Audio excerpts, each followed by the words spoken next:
Hi, good afternoon. My name is Prateek Gupta and welcome to Unacademy.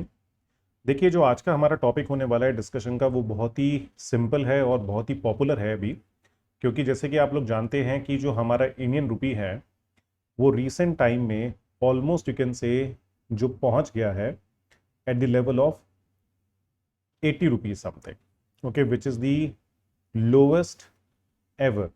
Okay, वो अलग बात है। आज के रेट की अगर बात करेंगे that is something around 79 rupees per dollar. But देखिए, बहुत ज़्यादा फर्क नहीं है। तो देखिए, आज की क्लास में हम ये बात करने वाले हैं कि जो हमारा रुपी है उसकी वैल्यू कंटिन्यूअसली क्यों गिर रही है। नॉर्मली हम एक वर्ड यूज करते हैं depreciation of Indian rupee. Depreciation means मूल्यह्रास, कि हमारे रुपए की जो वैल्यू है उसकी वैल्यू में यानी कि उसके मूल्य में कमी होती जा रही है कंटिन्यूअसली। ठीक है, तो आज मैं आपके साथ ये बात करने वाला हूं कि ऐसा क्यों हो रहा है। और साथ ही साथ देखिए, आपके साथ मैं ये भी डिस्कस करने वाला हूं कि जो हमारा इंडियन रुपी है पास्ट में उसकी क्या वैल्यू थी। ठीक है, और किस तरह से उसकी वैल्यू विद टाइम कम हुई है, और क्या पॉसिबिलिटीज हैं कि आने वाले टाइम में क्या हमारा रुपी इंप्रूव हो सकता है या नहीं हो सकता है in terms of valuation in comparison to US dollar. और अगर इंप्रूव होगा तो क्या कभी हम 50, 40, 30, 20 या उससे भी कम लेवल पे कभी पहुंच पाएंगे, नहीं पहुंच पाएंगे। तो हमारे डिस्कशन का बेस आज का ये है। देखिए, नॉर्मली जब ये टॉपिक मैं क्लास में डिस्कस करता हूँ so I am taking around 7 to 8 hours to complete this topic. But यहाँ पे मैं कोशिश करूंगा कि within half an hour और maximum 1 hour I will be able to give you an insight regarding this कि why the rupee is basically falling and why the rupees keep on losing its value. Okay, so let's start discussing about it. आप लोग जानते हैं that Unacademy is the largest learning platform over the in the online mode. So if you want to join, you can join here. And why you need to choose Unacademy, you know this thing. Toppers decided to take classes here, so you also need to choose Unacademy to get the best out of best. Then you can simply choose the best educators as per your liking, as per your weakness area. Then you can simply follow us on the Telegram channel and on the community link on the Unacademy app. Then currently 20% off is going on, so you can use my code PGUPSC to get 20% off. So for the 24 months course for the Iconic, where you will be able to access all the courses, you will get around, you need to pay only 95,685 rupees after discount, and you will save around 23,921. And for the plus courses, if you will simply go for 24 months course, then you need to pay only 62,282 and you will save around 15,570 rupees. Okay, then the batches are going to start from 15th of September in the bilingual and moreover in the Hindi medium batches. Okay, then UPSC combat is going on. The top 1000 rank, so it was earlier 500, now you can say up to 1000 rank people, they will be able to get the scholarship up to 50%, 30%, moreover 25% as per your ranking, so you can enroll for it. And then 2023 mains test series has been started and from September 11, so you can simply enroll for it to get the best guidance. And then Iconic subscription benefit, you know this, you will be able to get one-to-one mentorship and the other things you will be able to get. And in case you have been facing any kind of financial difficulty and you need help, then you can simply opt for the 0% EMI plan and you can call on the given number. Okay, now let's come to our topic. अब देखिए, यहाँ पे अगर हम रुपी और dollar की valuation की बात करें तो आज की मैं आपको एक्सचेंज रेट बताऊं, सो दैट इज अराउंड 79 रुपीज 4 पैसा something. Now around you can से 8 years back when the new government came into power, the rupee was valued at 60 rupees और you can say 61 rupees something। तो आप कह सकते हैं पिछले 8 साल में रुपी की वैल्यू ऑलमोस्ट 20 रुपीज के आसपास कम हो गई है। That means the rupee has been depreciated by almost 20 rupees. अगर देखिए यहीं पे इसको परसेंटेज की बात करेंगे तो 20 divided by 60 multiplied by 100, so in a way we can say that rupee has been depreciated by almost you can say 33% in its value in the last 8 years। You can say the current year government working. अगर आप 2007 की बात करेंगे so rupee was at 40 rupees something, तो 40 से 60 आ गए, तो आप कह सकते हैं उस टाइम 7 years के अंदर रुपी की वैल्यू ऑलमोस्ट 50% से कम हुई थी। Okay, then after that if we talk about September 2000, then the rupee value was 45.06, comparatively better. Okay, then I think there is some sort of mistake I have committed while mentioning the value here. It was not 45 something, yes it is 45 something in September 2000, that is the correct value. Then in August 14, 1991, you can say here we were able to gain some sort of strength. अब देखिए यहाँ पे हमें strength क्यों gain हुई उसके बारे में रीजन मैं आपको बताऊंगा. August 14, 1991 rupee was valued at 26 rupees something. तो अगर आप बात करेंगे जब देश आजाद हुआ था तो $1 was equal to only 3 rupees 30 पैसे. ठीक है. और अगर आप और भी हिस्टोरिकल टाइम की बात करेंगे तो 1930s में जो $1 था that was suppose to be said can around $1 was equals to 1 rupee at that point of time. तो आप कह सकते हैं in the 1930s US dollar and moreover the Indian rupee was valued at a same price. But now you can say if you look into the valuation तो हमारा जो रुपी है उसकी वैल्यू ऑलमोस्ट 80 पे पहुंच गई. तो आप कह सकते हैं 70 plus 22, that means not 70, you can say 70 years of this thing and then 22 years here. Then you can say in 92 years of our journey our rupee has lost almost 80 times value in comparison to the US dollar. ठीक है, क्योंकि आज अगर आपको $1 purchase करना है तो देखिए कम से कम आपको 80 रुपये चुकाने हैं. तो अब ये भी कह सकते हैं कि अगर किसी के पास 1947 या 1930s के कुछ डॉलर्स पड़े हुए हैं आज तक, so imagine first of all you will be able to get lot of value because उसकी वैल्यू चाहे मार्केट में 80 है 85 है जो भी है डजेंट मैटर.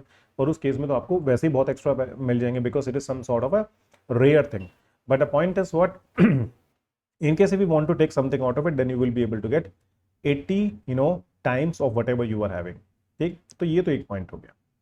अब देखिए देखने को हमें ये मिल रहा है in this particular series of numbers that rupees keep on losing its value all the time and now it is almost 80 rupees. ठीक, तो देखिए पहले तो ये हिस्टोरिकल बात हो गई. तो हमें इस क्लास में डिस्कस करना है कि क्या आज के टाइम में प्रैक्टिकली पॉसिबल है कि हम 79 या 80 पे जो आप पहुंच गए हैं उसको हम कम करके 60, 50, 40, 30, 20 या इस उससे भी कम लेवल के ऊपर ला सकते हैं नहीं ला सकते, उसके बारे में हम बात करेंगे. Getting what I am trying to say. चलिए आगे बढ़ते हैं. देखिए किसी भी कंट्री में जब आप बात करेंगे एक्सचेंज रेट फिक्स करने की, that means what are the ways why you can simply provide that how much amount of domestic currency you need to pay to simply buy a 1 unit of foreign currency. ठीक है, कि आपको कितना पे करना पड़ेगा डोमेस्टिक करेंसी के लिए, यानी कि कितने आपको रुपी पे करने पड़ेंगे for the purpose of buying a dollar, euro, yen, yuan and so many other currencies at a global level. ठीक है, there are two ways by which the rate of exchange is being fixed.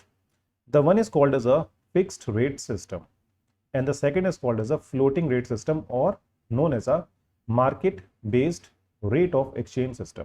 ठीक है, current बात करेंगे, वर्तमान की बात करेंगे, so we are following the second one currently. But अगर आप बात करेंगे 92, 93 से पहले की, then we were following the system of fixed exchange rate system.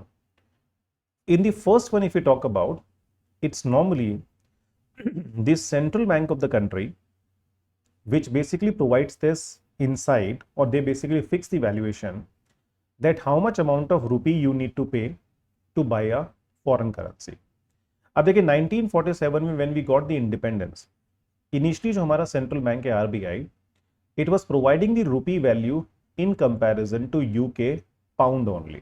Okay, then from 1960s onwards you can say we started providing the value of Indian rupee in comparison to dollar, pound, then German currency, French currency, Japanese currency and so many other currencies at that point of time. That means from 1916 onwards the central bank started providing the value of Indian rupee in comparison to something called as a basket of currency, that how much amount of rupee you need to pay to simply buy 1 unit of foreign currency.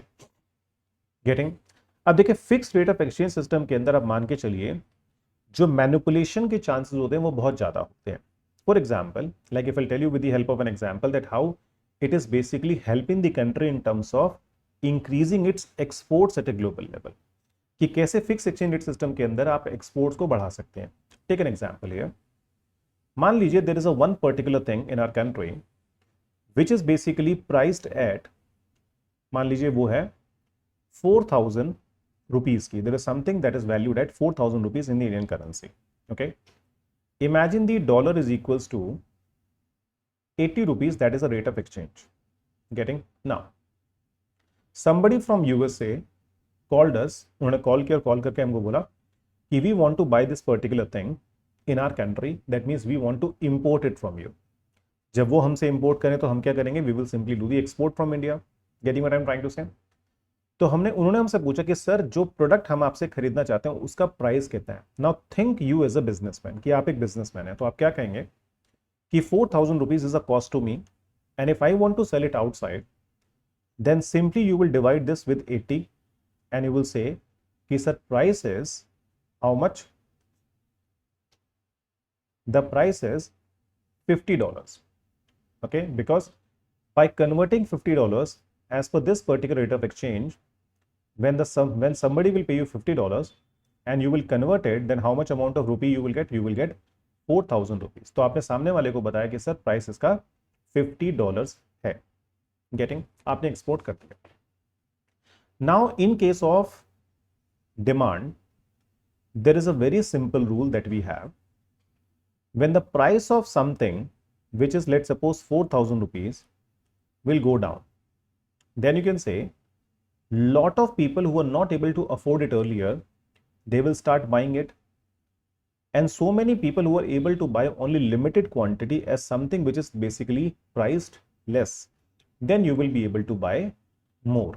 जैसे मान लीजिए अगर मैं कहता हूँ कि 4,000 rupees की चीज 3,000 रुपीज की हो गई, then you can say it will become affordable to lot of people and more quantity will be purchased by those people who are already buying it. ठीक है. अब देखिए कॉस्टिंग कम करना तो प्रोडक्ट की बहुत मुश्किल होता है. It is very difficult to simply reduce the cost, because आप जानते हैं रॉ मटेरियल की कॉस्ट है, जो भी कॉस्ट है वो आपको बियर करनी पड़ती है. But in case of this particular case, imagine central bank ने सोचा कि क्यों ना हम अपने देश से एक्सपोर्ट बढ़ाना स्टार्ट करें. So imagine if this is the scenario of fixed rate of exchange system where the central bank will tell you कि आपको एक यूनिट फॉरेन करेंसी को परचेज करने के लिए कितने इंडियन रुपी देने पड़ते हैं.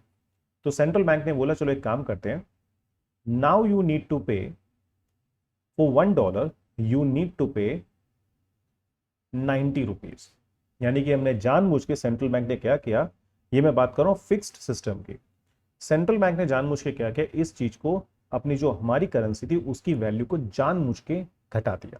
Okay, so in this case if it is 90 rupees per dollar, so can I से, अगर सामने वाला मुझे कॉल करके पूछेगा कि सर ये प्रोडक्ट मुझे इंपोर्ट करना है, इसका प्राइस क्या है, so how I will be able to, and what way I will simply quote the price. I will simply quote in this way कि the cost to the product to me is 4,000 and the rate of exchange is 90. So in this case if I'll divide 4,000 rupees with 90, then you can say the price of the product will come out to $44.44. So I simply quoted a price to them कि sir price है $45. Because earlier, as you can see, when the exchange rate was 80, I was quoting a price of 50. But now as I'm bothered to get only 4,000 rupees, because that is a cost to me which I want to recover, and the rate of exchange is $1 equals to 90, so I'll simply quote a price of 45. अब मान लीजिए as soon as I will quote a price of $45 to that particular product which I want to export, तो उस case में होगा क्या, the people over there will start importing more, because जो लोग पहले परचेज कर रहे थे, now they will be able to buy more quantity, and lot of people who are not able to afford it, now they will be able to afford it also. तो मान के चलिए अगर पहले जब प्राइस $50 था, अगर मैं 100 यूनिट सेल कर रहा था, then how much amount of foreign currency I was able to get in my country when I was selling 100 units, I was getting $5,000 in my country as a foreign currency will come in my country. अब जैसे ही मैंने मान लीजिए सब $45 price coast किया, तो मुझे सामने से मान लीजिए I now started selling 125 units. Okay, my export has been increased a lot by 25%. So in this case, when I multiply this with 45, then you can say how much amount of money or how much amount of dollars I will be able to get when I multiply 125 with 45. Then you can say the total dollars which are being coming into my country will be 5625. So in a way, the dollars inflow will increase. तो देखिए point क्या है, by making my currency cheaper, I will be able to export more and more outside because I will be able to make the product cheaper. अगर वहीं मान लीजिए $1 को अगर हमारा सेंट्रल बैंक 100 रुपीज कर देगा, तो उस केस में the price of the product will be how much, 4000 divided by 100, the price of the product will be even $40 and I will be able to export even more. पर देखिए इस system में problem क्या थी, what was the main problem with this particular system, कि अगर मैं अपनी करेंसी को चीपर बना रहा हूं, जिसको आप नाम देते हैं something called devaluation of currency, अगर मैं अपनी करेंसी को चीपर बना रहा हूं तो मान के चलिए उस केस में other countries will also do the same thing, जो एक्सपोर्ट करना चाहते हैं यूएस को, बाकी अलग अलग देशों को, then China will also do, other will countries will also do. So in this case, you can say it might lead to something called a kind of a currency war between the countries, because what they will do, they will keep on devaluating their currency and it leads to issues at a global level. समझ पा नहीं पा रहे हैं? तो देखिए ये system जो है आपका बहुत लंबे टाइम तक होल्ड नहीं कर सकता है. That's why you can say when the countries started connecting with each other, they simply start following something called the floating system, or they start following something called the variable or this market base of exchange rate system. ठीक, जिसके अंदर मान के चलिए जो rate of exchange fix होगा. So in the market rate, that is the second point where you can say the rate of exchange will be fixed as per the demand and supply forces, यानी कि demand और supply के हिसाब से rate of exchange को fix किया जाएगा. Getting what I'm trying to say? अब देखिए जब हम डिमांड सप्लाई की बात करते हैं, डिमांड का मतलब क्या है, we people in India are demanding dollars because we need to send dollars outside, यानी कि हम लोग डॉलर्स डिमांड कर रहे हैं क्योंकि हमें डॉलर्स बाहर भेजना है. For example, you are going outside for education, you are going outside for tourism, you want to simply import something from outside. जब इंपोर्ट करेंगे तो आपको पेमेंट करनी पड़ेगी. Okay, so in this way you can say we people are demanding dollars because we have to pay it outside. Supply means what? How dollars will come in my country. कि dollars आएगा कैसे, आने का मतलब क्या है? Let's suppose when you will export from India, when people will simply receive FDI in India, when we will receive foreign portfolio investment in the stock markets of a country, when lot of Indians who are being living outside, they will send the money here in the name of remittance and the other thing. So in a way you can say lot of money will come in our country. तो आप कह रहे हैं supply का मतलब है dollar India में कैसे आएगा, और डिमांड का मतलब यह है कि जो लोग डिमांड कर रहे हैं वो डॉलर को बाहर भेज देंगे. Getting what I am trying to say? So देखिए डिमांड के केस में क्या है, सिंपल सा लॉजिक अगर हम यहां पे लगाते हैं तो देखिए इसका मतलब क्या है.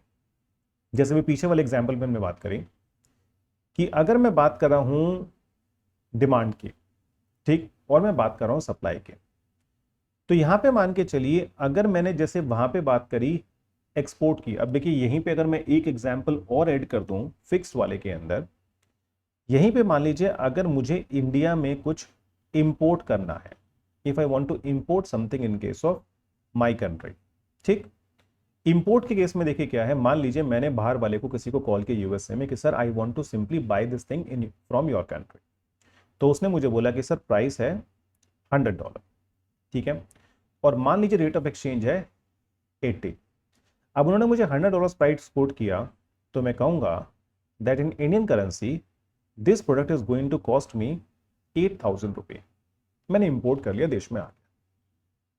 अब देखिए जब रिजर्व बैंक ऑफ इंडिया ने हमारे रुपये की वैल्यू $1 को 90 पे लिया है, जब सेम $100 की चीज मैं इंडिया में इंपोर्ट करूंगा तो आप क्या कहेंगे, now if I need to import it from outside, the money that I need to pay or I need to convert will be 9,000 rupees, because to get $100 I need to convert 9,000 rupees and then I will be able to get $100. तो कहने का मतलब क्या है, अगर जैसे यहाँ पे आपने रुपये की वैल्यू को घटा के एक्सपोर्ट को सस्ते कर दिए थे, वैसे ही देखिए आपके जो इंपोर्ट्स हैं यहाँ पे वो एक्सपेंसिव हो जाएंगे.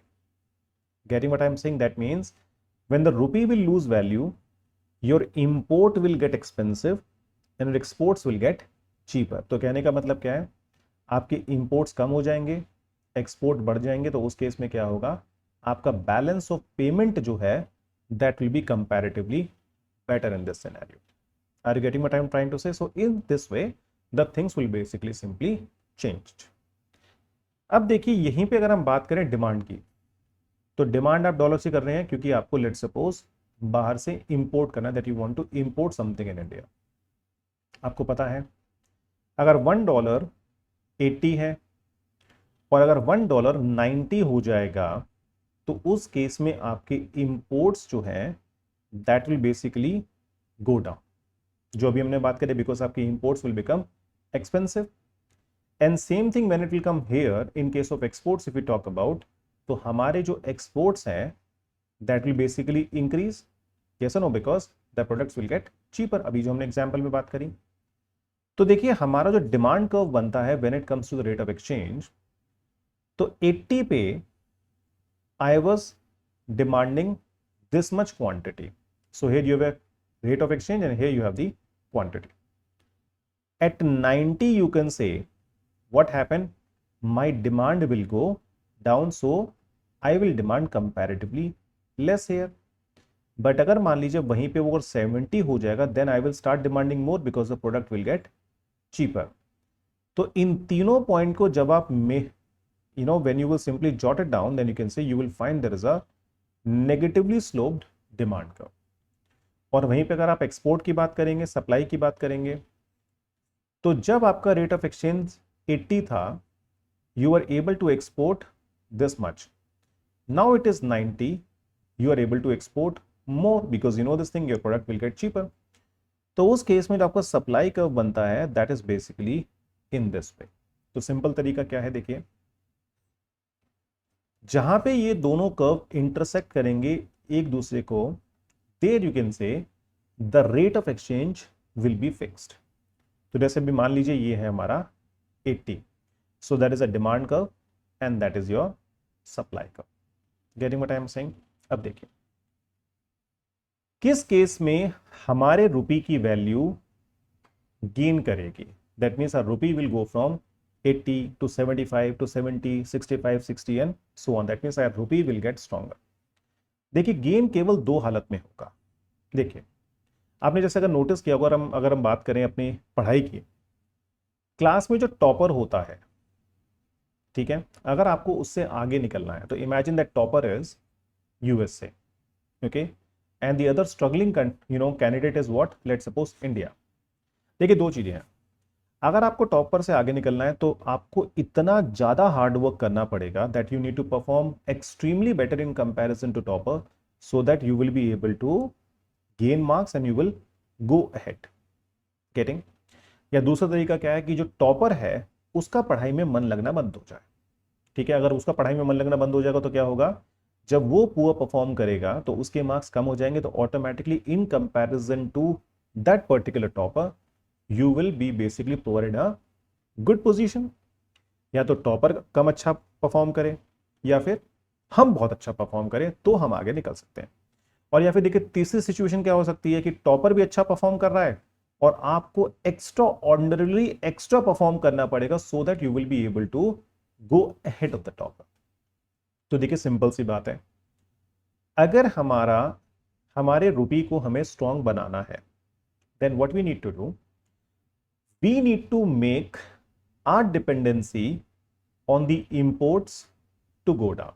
क्योंकि देखिए बहुत सिंपल सा लॉजिक है, अगर किसी चीज को आपको स्ट्रॉन्ग बनाना है, ओके, यानी कि अगर मुझे इसको 80 से 70 60 लाना है, तो उस केस में क्या है, अगर डॉलर्स की सप्लाई मेरे देश में बढ़ जाए, एंड हाउ, और डॉलर की सप्लाई देखिए कैसे बढ़ेगी, जब इंडिया बहुत स्ट्रॉन्ग हो जाए एक्सपोर्ट करने में, हमारे प्रोडक्ट बहुत अच्छे हो, हमारे एक्सपोर्ट्स बहुत तेजी से बढ़े, और हमारे इंपोर्ट कम हो जाए या फिर ना बढ़े, एफडीआई बहुत तेजी से इंडिया में आए, स्टॉक मार्केट में बहुत सारे इनफ्लो यानी कि फॉरेन इन्वेस्टर्स खूब इन्वेस्ट करें, बाहर जो हमारे भाई बंधु रह रहे हैं एनआरआई वगैरह, वो हमारे देश में खूब डॉलर्स भेजे, तो उस केस में क्या होगा, सप्लाई बढ़ जाएगी in comparison to what we are demanding. तो उस केस में देखिए हमारा रुपी की वैल्यू हो जाएगी 70 एंड इवन मोर स्ट्रॉन्गर। ठीक है, एक तरीका तो देखिए ये है कि हमारे रुपी की वैल्यू इस तरह से बढ़े कि हम अच्छा करें, जैसे मैंने आपको बताया कि अगर आपको टॉपर से आगे निकलना है तो टॉपर है यूएसए, अगर आपको उनसे आगे निकलना है तो आप अच्छा परफॉर्म करें।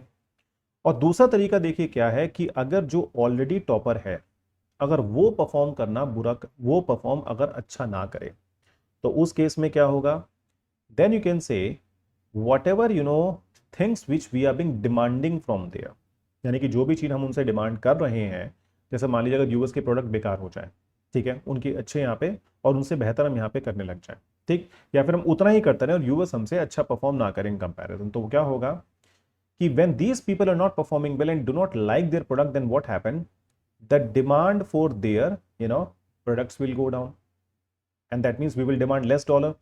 तो उस केस में क्या होगा, तो देखिए अब नया इक्विलिब्रियम यहां बन गया, ठीक है. तो in this case what happen, if the supply is basically being kind of same and in this way, then rupee will again gain strength here, getting.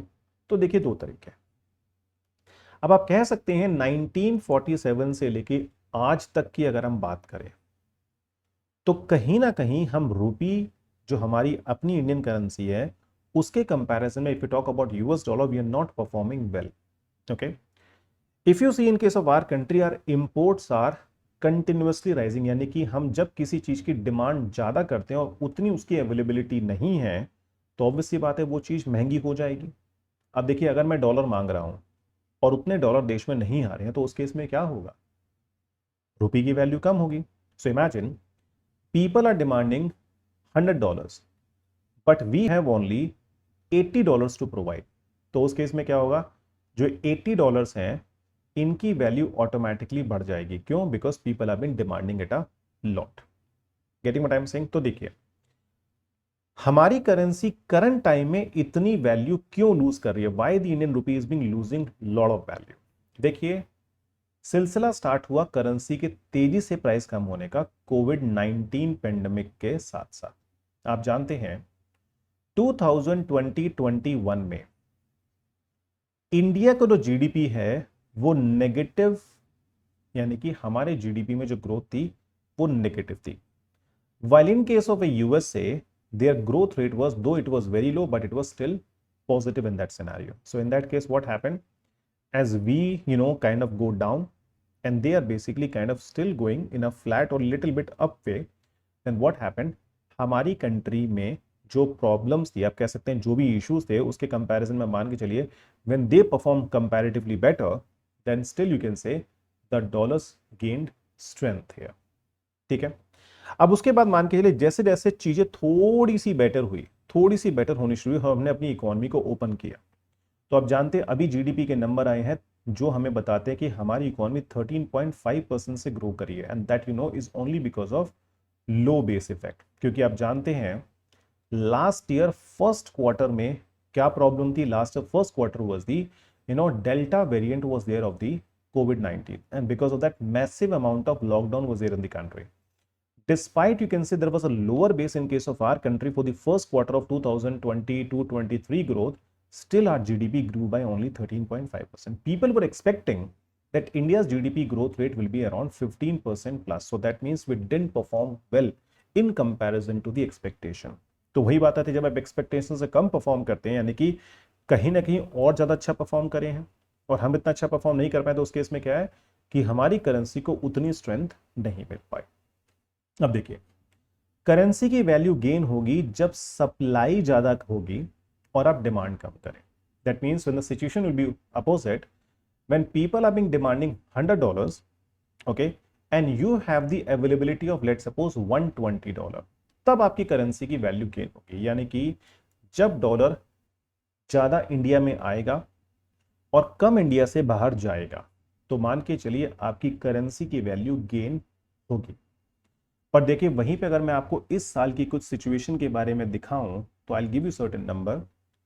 Stock market की अगर आप बात करें, जनवरी से जून 2020 की बात करें तो हमारे देश में फॉरेन इन्वेस्टर्स जो स्टॉक मार्केट में इन्वेस्ट करते हैं, आप मान के चलिए उन्होंने हमारी मार्केट से 2,17,358 करोड़ रुपए निकाल लिए हैं. They have taken out almost 2,17,358 crore rupees in the first 6 months. यानी कि डॉलर्स आने की जगह ज्यादा जा रहे हैं. That means they are being buying less security in case of our country in comparison to they are being selling मोर.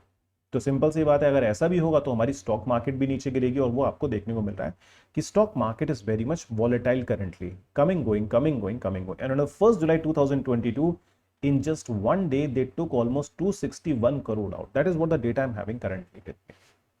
ठीक है, तो कहने का मतलब क्या है कि हमें होना चाहिए क्या, कि हमारे पास सप्लाई ज्यादा आए और डिमांड हम कम करें, यानी कि we need to bring more dollars in a country in comparison to sending it outside, वो अपोजिट रहा है। इसलिए मान के चलिए रुपी की वैल्यू और ज्यादा गिरती जा रही है। Now if you talk about the FDI inflows between April to June 2021 was 17.56 billion, पिछले साल की बात करें तो। ठीक है, सोचिए उस टाइम की बात कर रहा हूं जब डेल्टा वेरिएंट चल रहा था, इकोनॉमी की सिचुएशन बहुत खराब थी। Okay, that time even we received an FDI 17.56 billion US dollar, but if you see currently the FDI inflow has been reduced.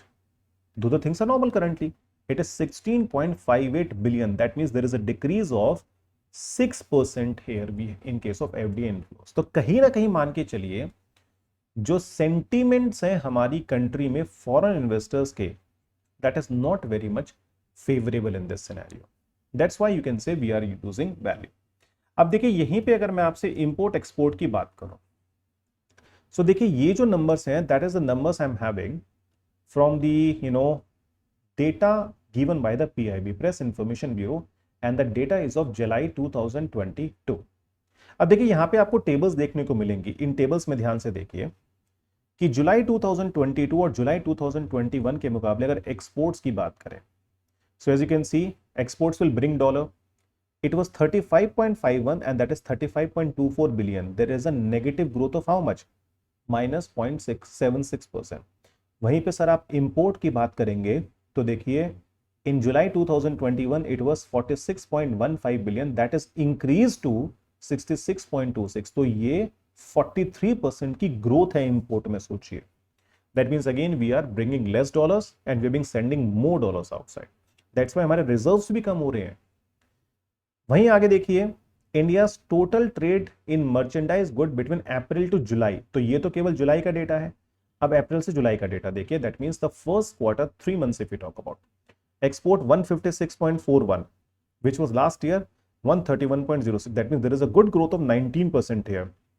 But sir import देखिए जरा, April July 2021 173.12 billion, that increase to almost 256.43 billion, increase of 48% है। दोनों में comparison करके देखिए। अगर आप बात करें नॉन मर्चेंडाइज में, नॉन अदर गुड्स की, एक्सपोर्ट देखिए यहाँ पे 29 से 29.82, there is a flat of 0.8% growth. But if you talk about import 33.74 to 45.18, there is a growth of 33.7% here. वहीं पे अगर आप बात करेंगे और एक्सपोर्ट्स की अप्रैल से जुलाई से, यहाँ पे देखिए export growth is 10 and here import growth is 34.35%। वहीं पे अगर और बात करेंगे कुछ और प्रोडक्ट्स की, तो एक्सपोर्ट देखिए 1.24% ग्रोथ, इंपोर्ट ग्रोथ इज 42.88%। वहीं पे और आगे बढ़ेंगे आप देखिए तो एक्सपोर्ट में देखिए 10.73, 36.93% growth in case of import.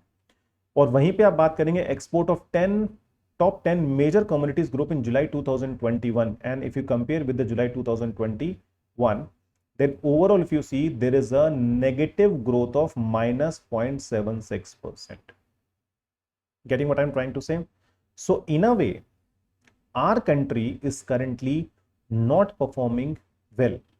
So as per the expectation you can say the things are not going in our favor, and that's why you can say our rupee is keep on losing value. हमारा रुपी value गिरता जा रहा है। अगर देखिए चीजें इसी तरीके से चलती रहेंगी, that means we will not be able to increase our export. अगर हमारे एक्सपोर्ट्स नहीं बढ़ते हैं, ठीक है, अगर मान लीजिए हमारे जो एफडीआई है वो इंडिया में नहीं बढ़ती है, अगर स्टॉक मार्केट में इनफ्लोज बाहर से नहीं बढ़ेगा, रेमिटेंसेस हमारे और नहीं बढ़ेंगे, हमारे इंपोर्ट कम नहीं होंगे, like in case if our make in India campaign will be kind of kind of a success, and we will be able to simply substitute the imports by the locally manufactured goods, तो उस case में मान के चलिए तो slowly we will be able to gain strength। अब देखिए point ये है, अगर हम एक्स्ट्राऑर्डिनरीली परफॉर्म करते रहते हैं, जैसे मान लीजिए अभी हमारे जो फाइनेंस मिनिस्टर हैं, जो हमारी गवर्नमेंट ऑफ इंडिया है, वो बात करते हैं अमृत काल की, क्योंकि टॉकिंग अबाउट दी अमृत काल समथिंग। अगर मान के चलिए इसी तरह से हम एक्स्ट्राऑर्डिनरी अमृत काल में परफॉर्म करते गए, कि हर साल हमारी GDP growth 10%, 15%, 10%, 15%, that see we only reach to the growth level of 10% only once, but मान के चलिएगा 10% से भी हम ग्रो करते चले जाते हैं for the next 25 years continuously, that you know is next to impossible. But अगर मान लीजिए मैं कहता हूं एक्स्ट्राऑर्डिनरी काम करते जा रहे हैं, तो उस केस में मान के चलिए then our rupee will start gaining value. और जब 90 साल के अंदर $1 1 रुपया था और 80 रुपए पे आ गए हैं, तो मान के चलिए अगर हम बहुत अच्छा परफॉर्म करते हैं और यूएस बिल्कुल भी अच्छा परफॉर्म नहीं करता है, they are performing worst, imagine that, you know, practically not possible. तो मान के चलिए अगर मैं कहता हूं कि हम बहुत अच्छा परफॉर्म करते चले जाते हैं, 10% से ग्रो कर रहे हैं, okay, and they be performing only 2%, 1%, 2% as a GDP growth. तो मान लीजिए अगर हम 10% से हम ग्रो कर रहे हैं और 2% से वो ग्रो कर रहे हैं, तो इफेक्टिवली मान के चलिए अगर हम 8% से बेहतर कर रहे हैं, ठीक है, और हमारी इकोनॉमी इसी तरह से काम करती जाएगी, तो यू कैन से इन 1 year if you are going to gain a strength of 8% in a currency value, जो कि देखिए टिपिकली लॉजिक ऐसे नहीं चलते हैं, मैं तो सिर्फ एक हाइपोथेटिकल सिचुएशन आपको समझाने की कोशिश कर रहा हूं कि अगर 80 है और 8% के हिसाब से हम यहाँ पे गेन कर गए एक साल के अंदर value, so imagine it will be 6.4, that means the rupee value will reach to the level of around 73, 74, ठीक है। और आगे चलते जाएंगे तो मान के चलिए 15-20 साल, 15 to 20 years you can say that we will be in a good position, but आप जानते हैं प्रैक्टिकली पॉसिबल नहीं है, ठीक है। तो अगर आप मेरे से ये पूछे कि सर क्या वो दिन फिर से आएगा जो नॉर्मली क्लास में स्टूडेंट्स मेरे से पूछते हैं कि सर क्या $1 80 के आसपास जो अभी है, क्या वो कभी फिर से ऐसी कंडीशन में पहुंच पाएगा, then there is only one answer to it, it is possible. Possible in what case? अगर हम एक्स्ट्राऑर्डिनरी परफॉर्म करते हैं next 30-40 years, even more than that, then certainly we will be able to do good and our rupee will gain strength. और अगर वो अच्छा perform ना करें and their GDP will be kind of stagnant, they're not having lot of growth and the other, then still you can say there is a problem. क्योंकि देखिए अगर आप ग्रोथ में भी कंपैरिजन करेंगे ना, अगर मान लीजिए हमारा जीडीपी जो है अराउंड 3500 बिलियन का है, ठीक है, और हम 10% से ग्रो कर गए, तो हमारा जीडीपी नेक्स्ट ईयर जो हो जाएगा that will B 0.583850, that means 3.8 trillion पहुंच जाएगा, ठीक है। वहीं पे मान लीजिए अगर यूएस का जीडीपी 25,000 बिलियन है और अगर वो 2% से भी ग्रो कर गया, that means they are being growing by 500 billion US dollar, that means their GDP will be much much higher, और that is they are adding more value to their GDP in case in comparison to our country. तो मान के चलिए competition बहुत कोई simple और आसान नहीं है, that is with somebody who is already you can से around 8 to 9 times bigger in comparison to our country, ठीक है। बट आप ये जरूर कह सकते हैं कि आने वाले कुछ टाइम के अंदर हम जर्मनी को डेफिनेटली क्रॉस कर सकते हैं in terms of GDP, we can also cross Japan, but that is do remember in case of GDP number, not in terms of the strength of the currency at a global level. अब देखिए जिस तरह से मैंने आपको market based system समझाया, उसी तरह से मान के चलिए जैसे यूएस डॉलर की वैल्यू है, in the same way we are also fixing the value for euro, British pound, Australian dollars, UAE dirham, New Zealand dollars and the other, और हर केस में देखिए our currency is basically weaker, okay, and only in case of Japanese yen you can say here there is something, the situation is different, okay, why it is different you will get to know, like अगर कभी हमने आगे discussion करी इस बारे में तो आपको ये भी पता लग जाएगा।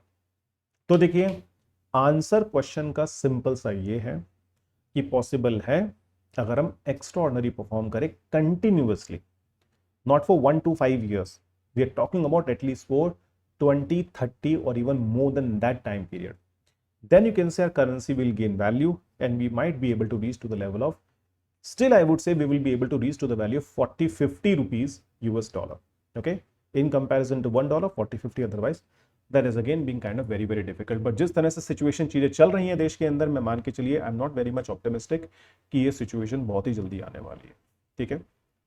तो चलिए आज के लेक्चर में मुझे आपको इतना ही बताना था कि हमारी रुपी वैल्यू क्यों लूज कर रहा है, what are the reasons behind it, because the demand is more there and the supply is not, and that's why you can say the currency is losing value, which is known as a depreciation of our Indian currency। तो एक चीज ध्यान रखिएगा, devaluation जो word हम normally use करते हैं इन case of fixed exchange rate system, and in case of depreciation, we have been using this word in case of market-based system. Getting what I'm trying to say? So that is all I need to tell you about today's class. We'll meet soon. But before this, as you know, Doubt Darbar is going on. So on September 13 and 27, you can have for history and geography. Time is 5 p.m. and 14 September, 28 September, you have for economy, environment and science and technology.